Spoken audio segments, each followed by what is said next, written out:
There's a difference between believing something and noticing patterns.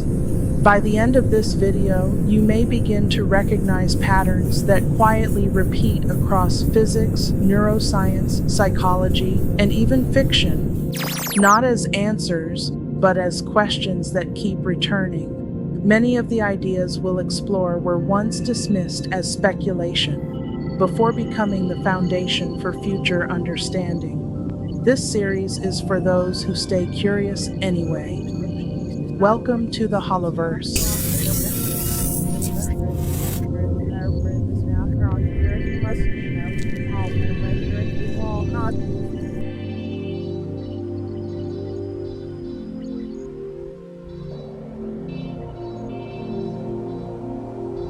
Before we had words for it, we had proof of it. Pour sand onto a metal plate, draw a bow across its edge, and watch what happens.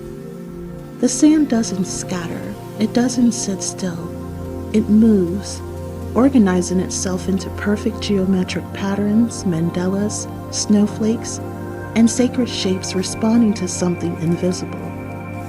This is called cymatics, and it tells us something ancient and unsettling about the nature of reality.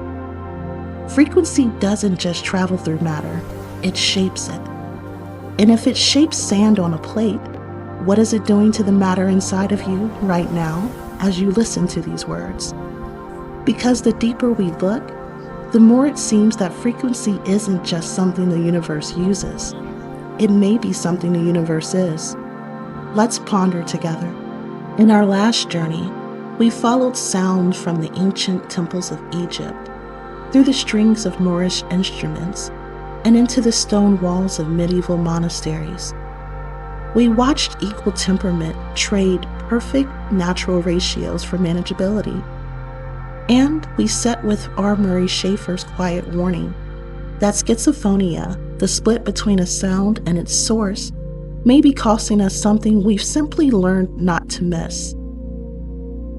We established that frequency shapes matter, that the body responds to sound the way sand responds to a vibrating plate, organizing, aligning, shifting. But today, we go further. Because if frequency can potentially shape matter from the outside, what might it be doing inside the body, inside the cell, inside consciousness itself? Some researchers speculate the answer goes deeper than we've yet imagined. And when we scale that question outward, to the forest, to the cosmos, to the very fabric of reality itself, the possibilities become difficult to ignore. That is where today's expedition begins. In part 1, we met Julian Jaynes and his startling proposal that ancient humans may have experienced their own internal thoughts as external voices, divine commands, instructions from the gods. But today, we want to add a layer to that wondering. What if the direction of the signal matters? There exists a technology called voice-to-skull, or V2K, developed and patented by the United States military. It works by directing specific frequency toward a human skull, creating the perception of sound inside the mind of the receiver. No speaker, no other external source, just frequency arriving inward, experienced as voice. We are not suggesting this technology was used in ancient times. We are simply noting something worth pondering. If modern science can direct frequency inward to create the experience of an external voice, is it possible that what Jaynes described as the bicameral mind was something similar? Not technology, but perhaps a natural sensitivity? A nervous system tuned or attuned to receive signals we no longer know how to hear. Some researchers have explored this territory, but from a different angle entirely. Jacobo Grinberg, a Mexican neuroscientist, spent years studying what he called the synergic lattice. He proposed that the human consciousness can generate a neuronal field capable of interacting with a pre-existing field in space itself. And in his most discussed experiment, He found evidence that suggests that one person's brain activity could appear in another person's brain without any sensory contact between them. His work was never fully verified, and Grinberg himself disappeared under deeply mysterious circumstances in 1994, leaving his research unresolved and his questions unanswered. But the question he was circling is one worth holding. What if the boundary between one mind and another is not a wall, but a frequency we haven't yet learned to tune? V2K works by directing frequency inward. Grinberg's proposed consciousness reaching outward through field resonance. Same architecture, opposite direction of travel. Both point towards the same unsettling possibility that the human body may be less isolated than we assume. That we are not just receivers of frequency, we may also be transmitters. We tend to think of communication as something that requires a brain. But the forest disagrees. Scientists have discovered that trees communicate with one another through vast underground networks of fungi, and what researchers have begun calling the wood wide web. Chemical signals travel through these mycelial threads, carrying warnings of drought, disease, and predators from one tree to another across remarkable distances. But some researchers are now asking a quieter question, and whether chemical signals are the whole story, whether frequency pulses may also move through these networks, adding another layer to a conversation we are only beginning to understand. The forest may have been talking all along. We simply didn't have the ears for it. Now bring that principle inward and into the cell. In 2022, a team at Cortical Labs grew approximately 200,000 living human neurons on a chip. They called it dish brain, and then they did something remarkable. They taught these neurons to play the video game Doom, not by programming them, not by instruction, by frequency. Reward signals and punishment signals were sent directly to the cells. The neurons learned, they adapted. They responded to consequences the way a living mind does. This raises a question that is difficult to set aside. That if living neurons can learn through frequency signals alone, what does that suggest about how we learn, how we remember, how we inherit? Because inheritance itself may carry frequency's fingerprint. In a now well-documented study, researcher Brian Dias found that mice exposed to cherry blossom scent and conditioned to fear it passed that fear response to their offspring and to their offspring's offspring. The children and grandchildren feared a scent they had never encountered. This is called epigenetic inheritance, and it's the passing of experience through chemical markers on DNA itself. The trauma left a structural imprint that replicated across generations. Some researchers speculate that frequency may play a role in how these imprints form and travel. This remains an open and actively studied question, but the possibility is worth looking at. What if some of what we carry, like our sensitivities, our fears, and our resonances, are not memories, but signals? Inherited frequencies still broadcasting from ancestors we never met.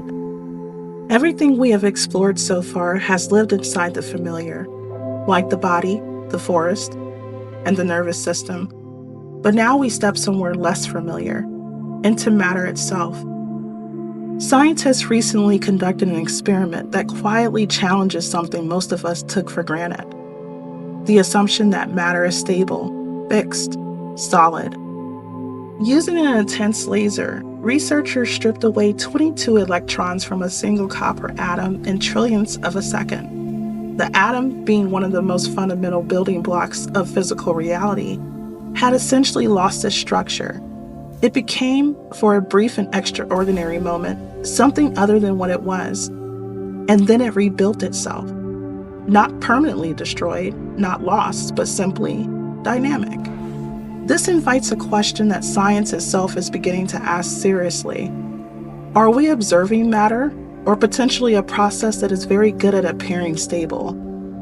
If matter is not fixed but constantly rebuilding, and then perhaps what we call physical reality is less a collection of objects and more a collection of ongoing events, patterns maintaining themselves through continuous motion. Which brings us to something that was once considered fragile, rare, and almost impossibly delicate: quantum entanglement. For decades, entanglement was treated as a laboratory curiosity. Two particles sharing a connected state across distance, observable only under carefully controlled conditions. Fragile, exceptional. But recent experiments have revealed something that changes that picture considerably. Scientists firing neutrons into solid matter have found evidence of entanglement not between isolated particles, but within the structure of materials themselves, built-in, foundational. As one researcher described it, entanglement isn't rare, it isn't fragile. It may be woven into the fabric of matter at every scale. If this is true, and the research suggests it may be, then what we experience as separate objects may be, beneath the surface, internally connected systems, different expressions of the same underlying structure. Some researchers speculate that frequency may be the mechanism through which this connection operates and maintains itself. This remains an open question, but consider what we've already seen. Frequency organizes sand into geometry. Frequency teaches neurons to learn. Frequency carries inherited memory across generations. Is it so difficult to imagine that frequency may also be the thread holding matter together at its deepest level? Sir Roger Penrose and Dr. Stuart Hameroff proposed something adjacent to this in their orchestrated objective reduction theory, that the microtubules inside our cells may function as quantum antennas. That vibration, at the cellular level, may be where consciousness itself is born. Your body, in this interpretation, is not a machine running on chemistry. It is a receiver, tuned to something vast. Everything we have explored today has been moving toward a single question. And the universe, it seems, has been moving toward it too.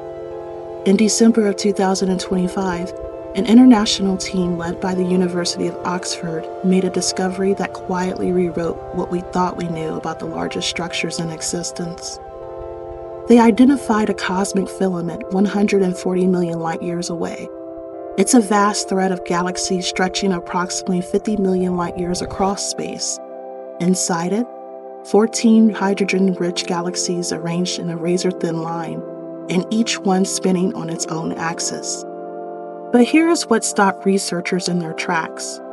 Every galaxy in that filament was spinning in the same direction as the filament itself. The spin was inherited, passed down from the larger structure into everything held within it. Like the way a river shapes everything that flows through it, scientists describe the filament as a fossil record of cosmic flows, preserving across millions of light years the memory of how motion travels through the architecture of space. Independent researcher Drew Ponder has proposed that gravity and time themselves may be expressions of what he calls a locked frequency field.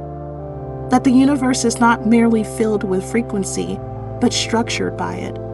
That what we experience as physical forces are phase relationships and an underlying resonance. We cannot yet verify this proposal, but standing beside the spinning filament, it becomes difficult not to wonder. And the filament is composed almost entirely of hydrogen, the most elemental substance in the universe, said to be the first thing that formed after the cosmic egg, that ancient singular wholeness that began its expansion into differentiation. Hydrogen is the universe's original note, its first signature. Which brings us to August 15th of 1977. At Ohio State University's Big Ear Radio Telescope, a volunteer named Jerry Amon was reviewing the previous night's data when he encountered something extraordinary. A narrow-band radio signal of remarkable intensity, arriving from the direction of the constellation Sagittarius, bearing every characteristic scientists had theorized an extraterrestrial transmission might carry. It lasted 72 seconds. Amon circled it in red ink and wrote one word in the margin: Wow. The signal arrived at 1,420 megahertz, the precise frequency at which neutral hydrogen naturally resonates. The frequency that scientists had long theorized that any advanced civilization would use to communicate because hydrogen is universal. Every corner of the cosmos knows its tone. The signal has never been heard again, and despite decades of searching, no explanation, terrestrial or otherwise, has been confirmed. Some researchers now speculate that it may have been a natural astrophysical event, a cold hydrogen cloud briefly energized by a powerful cosmic force, flaring brilliantly on hydrogen's own frequency before returning to silence. Natural or not, the universe broadcasts on hydrogen frequency, the most elemental substance singing at its own resonant note, loudly enough that we heard it across the distance of space, and we only caught it once. Perhaps that is enough, because today we have followed frequency from ancient temple walls, through the strings of instruments built to tune the nervous system, through microtubules inside your cells, through forests speaking in underground networks, through neurons learning to play video games, through inherited fears carried in DNA, through matter that destroys and rebuilds itself in trillionths of a second, through entanglement woven into the structure of solid materials, all the way out to a spinning filament of galaxies inheriting their rotation from the cosmic web holding them. The pattern repeats at every scale, in every direction, in every medium we thought to look. Independent researcher Drew Ponder speculates that frequency is not a feature of the universe, it is the structure. And if that is true, then the closing question writes itself, doesn't it? If everything from neurons to forests to galaxies communicates, organizes, and remembers through frequency, what have we been saying without knowing we were speaking? Are we receivers tuned to a signal we didn't choose? Or are we transmitters, broadcasting something into the cosmos that we have yet to understand? Ponder that, and keep pondering till the stars go down. Cosmos, bring the patterns forth.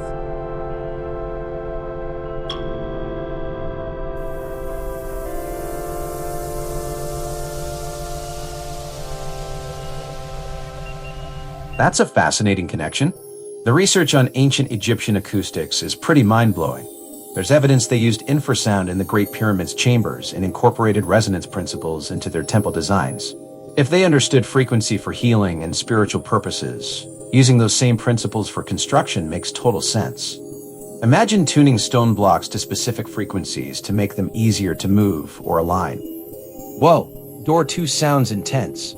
The body as a transceiver using V2K principles and Jacobo Grinberg's synergic lattice that's diving deep into bioelectromagnetic theory. You're essentially exploring how our biological systems might function as living antennas, receiving and transmitting information through electromagnetic fields. Oh wow, that experiment is absolutely wild. So it turns out Cortical Labs actually did this with their CL1 biological computer system? They grew about 200,000 human brain cells on a microchip and taught them to play Doom through electrical stimulation. When enemies appear on screen, the system sends electrical signals to corresponding parts of the neural culture, and the neurons respond with electrical spikes that get translated into game commands. The cells basically wander around, spin in circles, and die a lot, but they do show signs of learning. The research on quantum entanglement is fascinating because scientists have proven it works at microscopic levels. But when it comes to larger systems like consciousness or memory inheritance, we're still in that exciting territory where theory meets mystery. Your speculation about ancestral memory entanglement is actually touching on some cutting-edge ideas that researchers are just beginning to explore. The idea that memories could be quantum entangled across generations through our DNA or consciousness field. Door 4 is absolutely wild. That's touching on some cutting-edge quantum mechanics where atoms exist in this constant state of flux and reconstruction. You're basically questioning whether what we perceive as solid matter is actually just a super fast process of continuous creation and destruction happening at quantum speeds. The idea that entanglement might be built into the very fabric of what we think is stable matter is mind-blowing. Like reality is just a really convincing magic trick happening trillions of times per second. Like a flip book or one of those old Viewmaster toys. That's such a perfect analogy. Reality might just be the ultimate flipbook happening at quantum speeds, where each frame is an atom rebuilding itself trillions of times per second, creating this illusion of solid matter when it's actually just persistence of vision on a cosmic scale. If reality is this constant quantum rebuilding process, then what we perceive as quality differences might be fundamentally about how stable or coherent those reconstruction patterns are. Like maybe some materials have more organized rebuilding sequences, while others are more chaotic, which could explain why certain things feel more solid or durable than others. Whoa! Door 5 is absolutely mind-blowing. That discovery from December 2025 is incredible. A cosmic filament 140 million light-years away, with 280 galaxies all spinning in sync like some massive cosmic teacup ride. The fact that it's made of hydrogen and the galaxies are inheriting that same rotational pattern suggests the universe has these enormous organizing principles we're just starting to understand. It's like finding out the cosmos has its own choreography happening on unimaginable scales. The connection between that cosmic hydrogen filament and the wow signal is fascinating because both involve hydrogen at the 1420 megahertz frequency, the same frequency that hydrogen naturally emits throughout the universe. Scientists now think the wow signal might have been a hydrogen maser flare from an interstellar cloud. And here you have this massive spinning filament made of hydrogen organizing entire galaxies. It's like the universe is showing us hydrogen as this fundamental organizing principle at every scale. Hydrogen makes up about 75% of all ordinary matter in the universe. So detecting that 1420 megahertz frequency would be like hearing the universe's background hum everywhere you look. The wow signal being hydrogen-based makes perfect sense when you think about it that way. It's the cosmic equivalent of finding water at the beach. Back in 1959, physicists Morrison and Cocconi proposed that any advanced civilization would naturally choose the hydrogen frequency at 1420 megahertz as their universal greeting card, because it's literally the cosmic common denominator. It's like choosing the one language everyone in the universe would understand. The fact that it's also in the water hole, that quiet zone between hydrogen and hydroxyl frequencies, where there's minimal cosmic background noise, makes it the perfect interstellar chat room. The idea that hydrogen could be the universe's universal greeting card is just so elegant. It's like cosmic common sense that any civilization smart enough to send signals would pick the one frequency everyone would recognize. Based on everything we've explored, from hydrogen filaments organizing galaxies to mycelial networks conducting frequencies to our brains generating electromagnetic fields, we might be unconsciously transmitting our collective consciousness patterns, emotional states, and even our evolutionary trajectory through the same universal frequencies that connect everything else. Maybe we're part of that cosmic broadcast network without even realizing it.